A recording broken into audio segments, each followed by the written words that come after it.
Հիանալի նորություն։ Հայաստանում պարզվում է, նոր սոցիալական ծրագիր կա, նախընտրական վարձավճարի աջակցություն, կանխիկով, միջնորդներով և ռուսական բանկային քարտերով։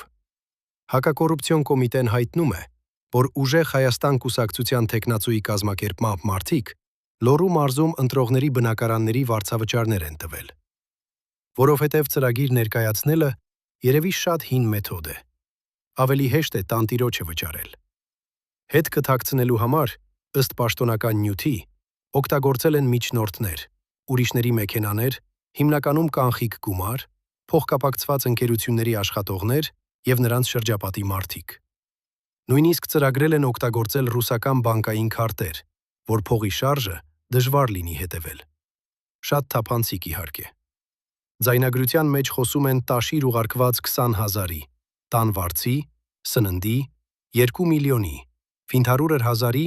և ուրիշ մարդու անունով 1 ամսվա վարձ վճարելու մասին։ Բարեգործություն։ Չէ։ Սա ընտրակաշարք է, բնակարանային բաժնով։ Կոմիտեն հայտնում է, կան ձերբակալվածներ, կատարվել են խուզարկություններ, վարութային գործողությունները շարունակվում են։ Մեղավորությունը կորոշի դատարանը, բայց մեխանիզմը արդեն երևում է։ Վճարիր վարձը, թաքցրու վճարողին, շարժիր կանխիկը, հաշվիր ձայնը։